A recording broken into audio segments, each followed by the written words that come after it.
Hey buddy!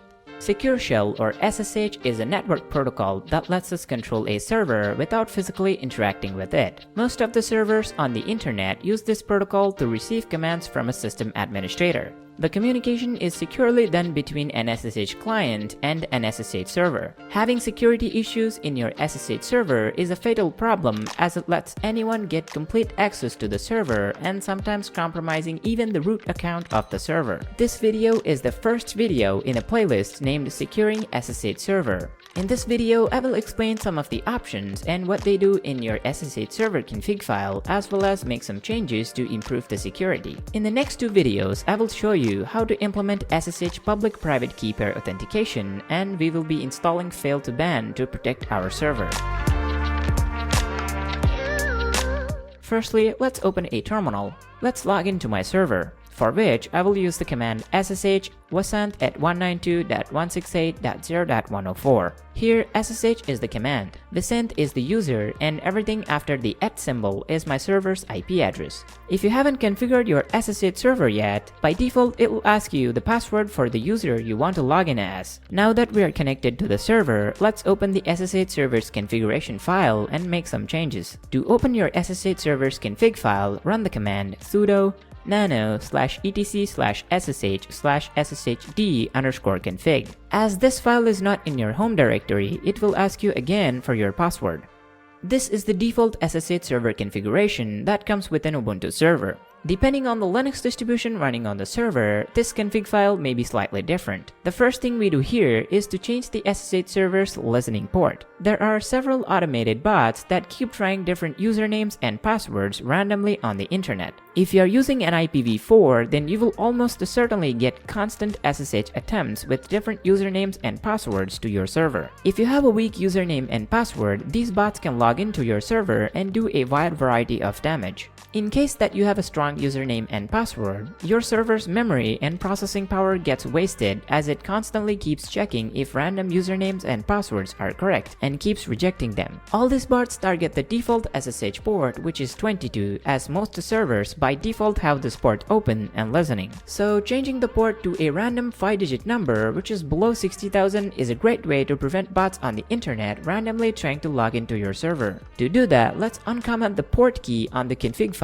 and set it to a random 5-digit number. For this video, let's set the port to 47350. Once we have changed our listening port, press Ctrl O to save the file and then press Ctrl X to exit out of Nano. As we have changed the configuration file, we need to restart the SSH server. To do that, run the command sudo systemctl restart sshd. Now here is a warning. Do not close your SSH connection until you have opened the new SSH port in your firewall and tested it with the connection. If you close the SSH connection now and your firewall blocks the new SSH port, then you will be locked out of your own server. As Ubuntu doesn't come with a firewall pre-enabled, I don't need to do anything. Let's open a new tab in the terminal and try connecting to our server using the new SSH port to see if that works. Now, to connect to the server, let's run the same command we normally use to connect, but with -p option followed by the port number. If it asks you to enter your password, then it worked. As we are able to use a different SSH port successfully, let's close the previous connection by running the command logout or exit. Now let's reopen the SSH server configuration.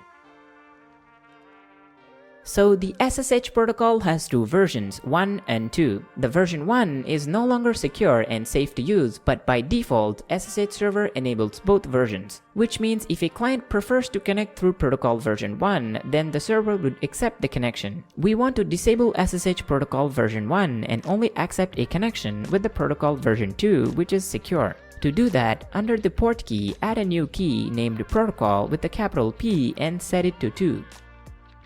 The next important thing is to set from which network adapter or IP address to listen for incoming connections. Let's suppose your server is connected to two networks using two different network adapters and one of the network aren't supposed to connect to the server through SSH.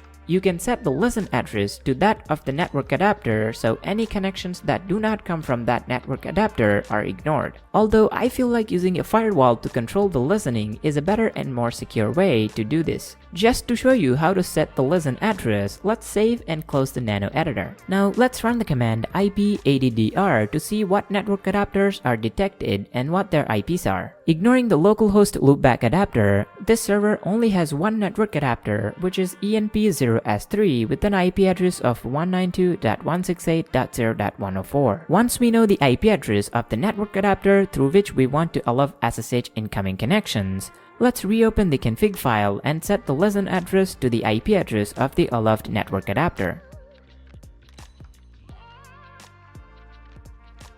One optional but recommended config is to set the log level key to verbose. To do that, uncomment the log level key and change it to verbose in all capitals. Setting the log level to verbose will allow us and other software to read the log files and understand what exactly is happening with the SSH server. The next thing we should do is to restrict who can log in through SSH. Let's suppose you have an Apache server running. Apache will have its own user and group. Just like that, applications may have their own user and permissions. This ends up having a few users in your Linux server that we don't directly log into, but these users can be exploited to get SSH access to your server if not properly configured. The best way to prevent this behavior is to tell the SSH server who can log in through SSH. To do that, add a new key below authentication comment with the name allow users all in one word, where A and U being capitals. This way, the server only allows the user Vasant and all other users on the server will be rejected. The next and most important config is preventing the root access. To do that, uncomment and set permit root login to no. This is very important as anyone can guess the root user password and log in through SSH, which gives them the ultimate control of the server. Disabling root login will also prevent most of the bots from getting in because they mostly try to log in through the root user. Also, a system administrator can log in as root for any purpose and then the connection can be hijacked in between by something like an MITM attack. So you should never, and I repeat never ever, log in as root to a server. Most system administrators disable strict mode, which when enabled, only starts the server when the file permissions and ownerships are properly set. By default, strict mode is set to enabled, but we will explicitly tell SSH server to turn on strict mode, and to do that, uncomment the strict mode's key and make sure its value is set to yes. In case an SSH client requests for a connection, we don't want to keep it asking again and again when provided with the wrong password. By default, SSH server will keep the communication alive until 6 wrong password attempts, which is a bit too high. Let's uncomment max auth tries and set the value to 3 so the server instantly closes the communication when an incorrect password is provided thrice. Once the change has been made, save and exit nano, then restart the SSH server. Now let's open another tab and check if the config took effect. If we enter an incorrect password, the server should close the communication with the client. So it works as expected. Let's keep this terminal tab open and continue on the previous tab. The next thing would be to configure SSH public private key pair authentication and disable the password authentication. Click on the top right corner now to watch the video where we will do exactly that. You can also find the links to all 3 videos in the description. By the way, we now have a Discord server where we can chat and talk about programming, video editing, graphic design, web development, system administration, and pretty much anything else. Check the description for the link to join the server right now.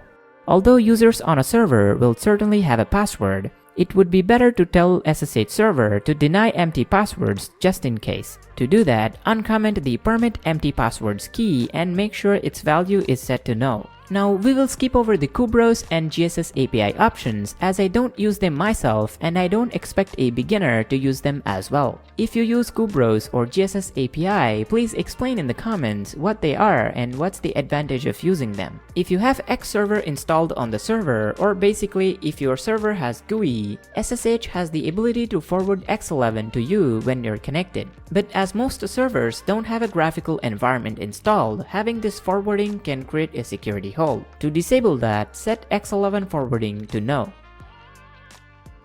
In case the system administrator forgets to close the SSH connection and walks away, we don't want anyone sending commands to our server. To prevent this, uncomment and set the client alive interval to 120, which is 2 minutes. The server would automatically disconnect when no activity is detected from the client. If you don't use SSH tunneling on the server, it's always good to disable it. To do that, simply uncomment the permit tunnel key and make sure it is set to no. If you want to show the client a message before they enter their password while login, you can create a text file and set its absolute path as the value to the banner key. While doing that, make sure not to include any information that can lead to predicting the password for the server. Below the banner key, you will find some other SSH config keys which are mostly overrides by your distribution.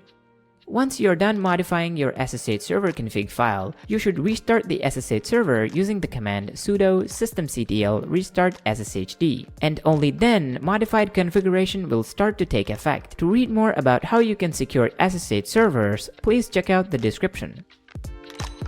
So that was it for this video. Please subscribe and hit the bell icon for more videos like this.